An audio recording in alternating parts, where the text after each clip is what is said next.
Orduan, otsaileko plenoa hasiera emango dugu, eta beti bezala horrenako puntua, urtarrilean 28an egin genduen bilkurako akta, onartzea, hala badagokio, nozteko zerbait kasuan, zuzentzeko, gehitzeko.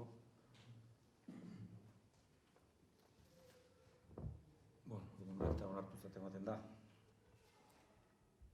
Bigarren puntuan, eta gaur egia esan, beste zeik espaldin da pleno nahiko laburra suertatuko da, ze gehienak ere dira, tramite kontuak ez, mozio bat ezik. Bigarren puntuan, errege dekretu baten baitakoa da, udelen 2008ko ordainsarien ikuntzaren konbendio bat, azkenean dekretu baten araberakoa da. Hor, sindikatuekin da akordio bat egon da, udalek aldekabuz eta sindikatuekin da hitzartutako kontua da, azkenean da, udalak ontzat eman behar du, eta beste udaletan bezala, planteamentua izango litzake 2008 begira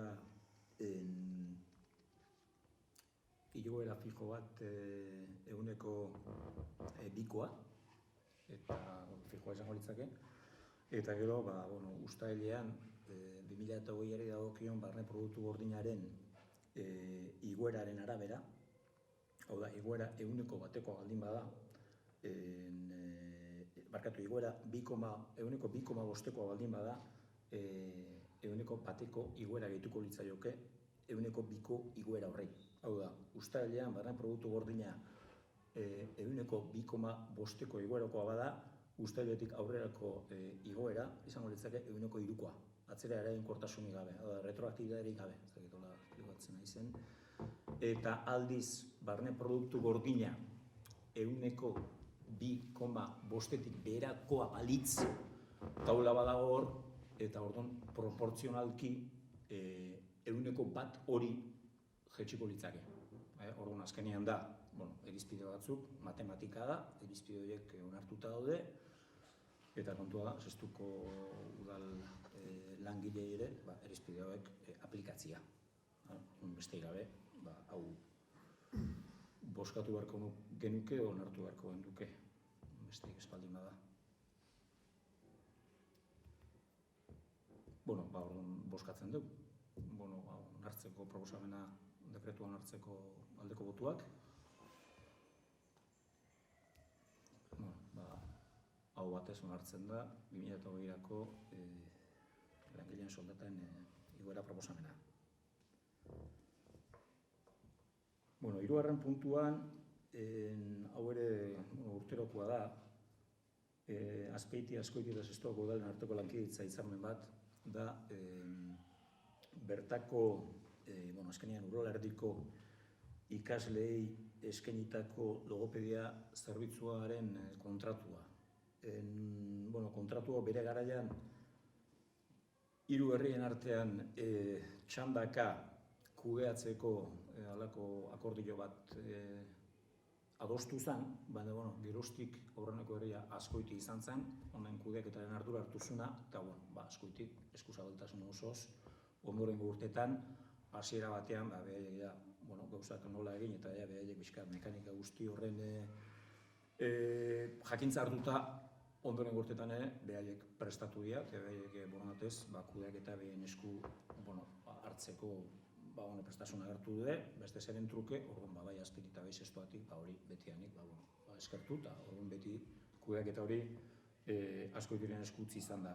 Orduan, Azkoitik prestatzen du kontratu eredu guztia, gero egiten duguna da, beste 2 herriak horren onespena eman. Sinatu, horren onespena eman, eta lankidetza hitzarmen bada, non 3 herriak dagokien arabera, eta dagokien ikasle kopuruaren arabera, lankidetza hitzarmen sinatzen da, eta gero horren finantziazioa ere horren arabera gauzatzen da.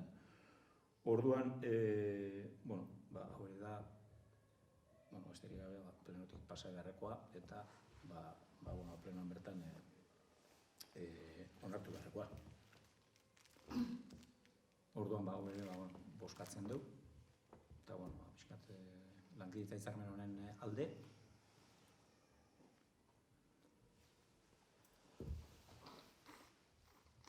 Lankidetza hitzarmena ere, aho batez onartzen da. Laugarren puntuan, martxoan 8 atarian gaudela kontutan hartuta, igandean 8 izango dalako, normalean, ohikoa da, udal eta instituzio ezberdinek halako adierazpen edo mozio bat onartzea.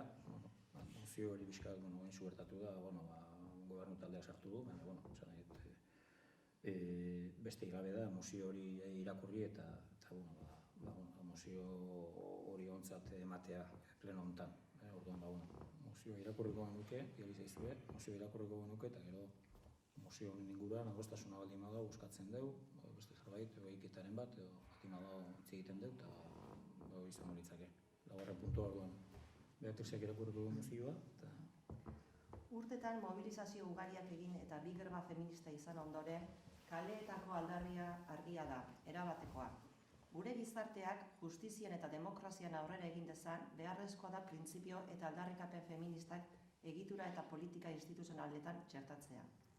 Beharrezkoa da behingoz emakume guztien indarkeriak gabe bizitzeko eskubidea lehentasun politiko bat izatea. Beharrezkoa da instituzioek lehentasun hori gure gain hartzea. Ez zaigu argazkietan agertzea eskatzen. Aitzitik, emakume eta gizonezkoen arteko parekidetasun ezari aurre egiteko guztionak diren baliabideak erabiltzea da eskatzen zaiguna. Instituzioetan ere feminismo egunero defendatzen eta eraikitzen delako, martxoaren 8ak udal honek politika feministen alde hartu duen konpromisoa berresteko balio behar du. Horregaitik, guztiagatik, Zestoako udalak honako hau erabaki du. Emakumeen eta gizonen arteko parekidetasun eraginkorraren bidean aurreratzeko neurri sorta bat garatzea udalerrian, beharrezkoak izango diren baliabide guztiak bermatuz. Udal aurrekontuen azterketa egitea, genero ikuspegitik, udalak hartu dituen konpromisoen bideragarritasuna bermatuz. Berdintasun plana egin eta horren garapena gauzatu.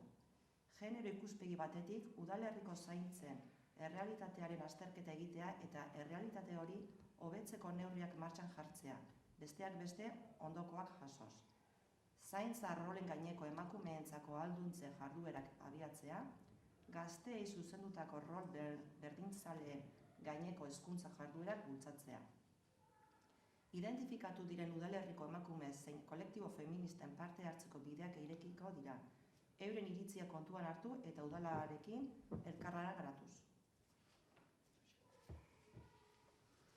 Orduan, egiten dena planteamentu batzuk, eta, gero, gizarte harreman eta berdintasuneko batzordetik, horre egiten dian, planteamentu zehatz horiek ere, handik bideratzen hasi ez. Gauza batzuk martxan dauden gauza dira, hori igual egiten dena zehaztu eta horiek ere merezi duten azpimarra, puntu horiek merezi duten azpimarra jarri ez. Udal bezala, dagokion batzordean. Orduan, mozio honen inguruan zerbait esateko baldin badago, ez dela bozkatzen du. Onartzearen alde.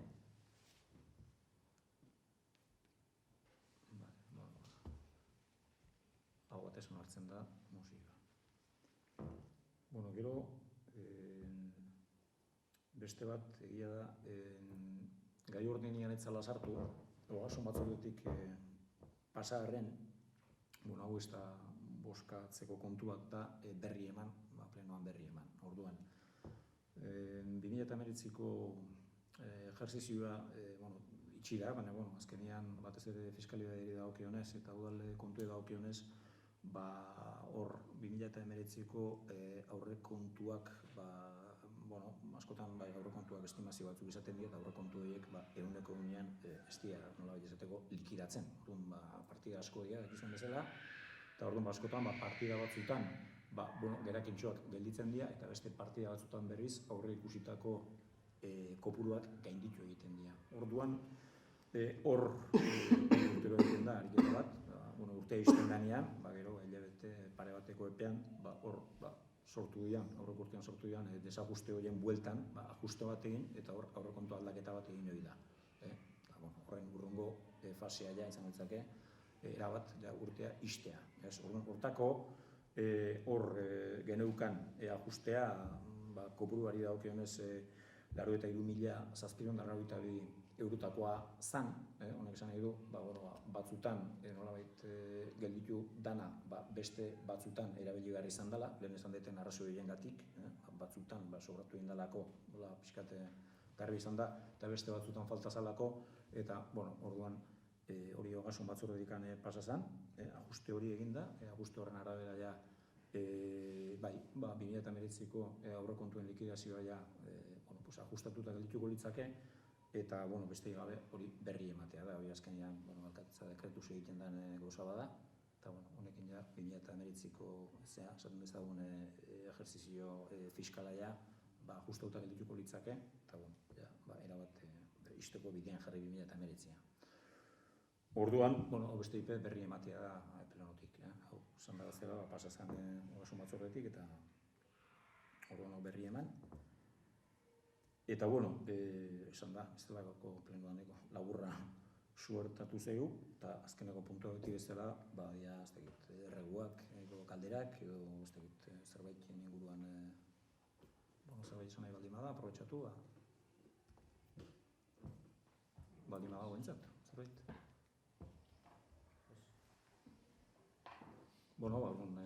Amaitutzat ematen dugu, neko labur izan da. Orduan, otxail duzuan plenoa, amaitutzat.